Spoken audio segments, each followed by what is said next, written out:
Hey guys, so I'm going to be working on a 24 by 36 inch Seascape in the studio here today, and I'm going to approach this the way I approach my plein air paintings. I'm going to try to work really quickly and just go through the usual procedure, which is sketch out in burnt sienna, kind of rough in the colors in thin paint, then come over with thicker paint to kind of define things.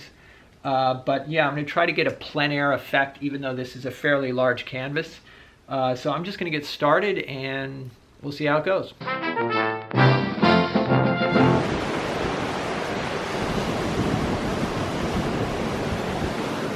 All right, so I just got my laptop set up over here. All right, as for colors, titanium white, and then I've got yellow ochre, burnt sienna. This is alizarin crimson, and then ultramarine blue. All right, here I am refining the rock shapes. First, I just kind of sketched a few simple lines to delineate where the rocks and the waves were. And now I'm kind of fine-tuning and putting in some of the darks. All right, so this was about a 15-minute sketch. And most important thing to me is trying to get the angle of the rocks. There's sort of some, I don't know, some patterns in the rocks that I wanted to capture. I really like these, how it's sort of radial, that pattern. Just suggested where the waves are breaking. There's like some white water here, some white water here, but that should be enough to get me going. All right, so I'm going to map out the darks using alizarin crimson and ultramarine blue, and so I'm going to do a thin mixture of that. Okay, so it's showing up a lot darker than it actually is in real life.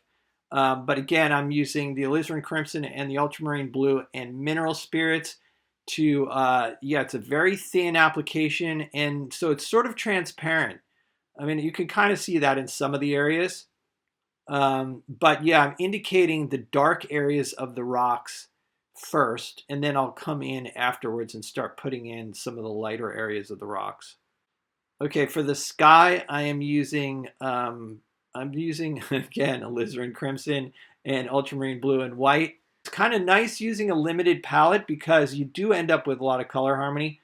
Sorry, somebody called. I think it was my dad, and I forgot to I was talking to him on speakerphone, and I forgot to film the portion where I was painting the ocean in.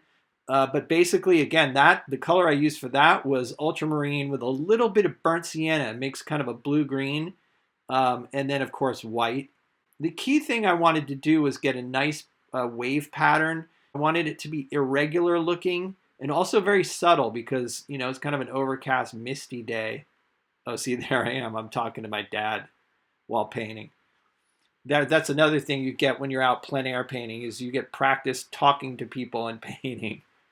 There was a painting I did when I was preparing for my show at Studio Gallery. I talked to Emma, my daughter. I can't remember what was going on, but I ended up talking to her like for 3 hours on the phone and did a whole painting while talking to her and giving her advice. Anyway, so yeah, here I am coming in and putting in some of the lighter color in the rocks. And again, that's like a kind of a mixture of yellow ochre and I mean, I guess all of them are going to be a mixture of just those three colors, so maybe I shouldn't even go into it. The rocks there that I'm painting in there it seemed to have more blue in them. And I'm not including the image because at this point I'm just sort of starting to try to think about making it work as a painting.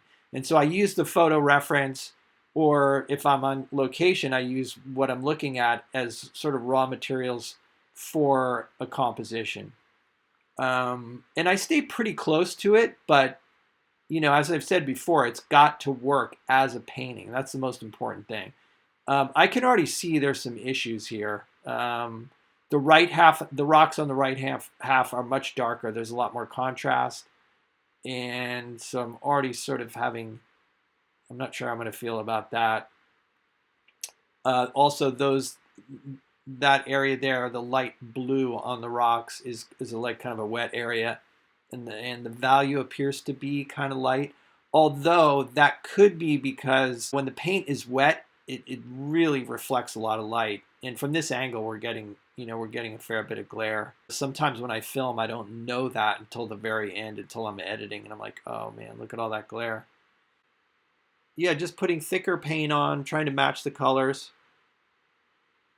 and make sure that the light and dark pattern is, that I'm liking it. But I'm working really quickly. Okay, so I'm starting to experiment with some Viridian, which I have not used in ages, but I had a tube of it and I remember not liking it.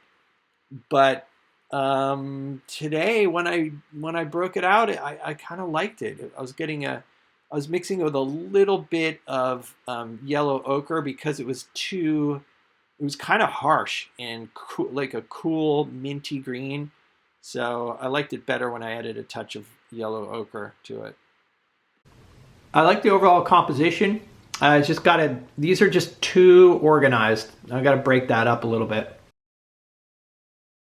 I changed this blue on the rocks here. There's kind of reflected, I guess there was water there. Darkened it along the edge so that it wouldn't run off the canvas. I'll need to put it in a frame to kind of see how I feel about it. So I'm just going to let it dry and then I will determine if anything else needs to happen.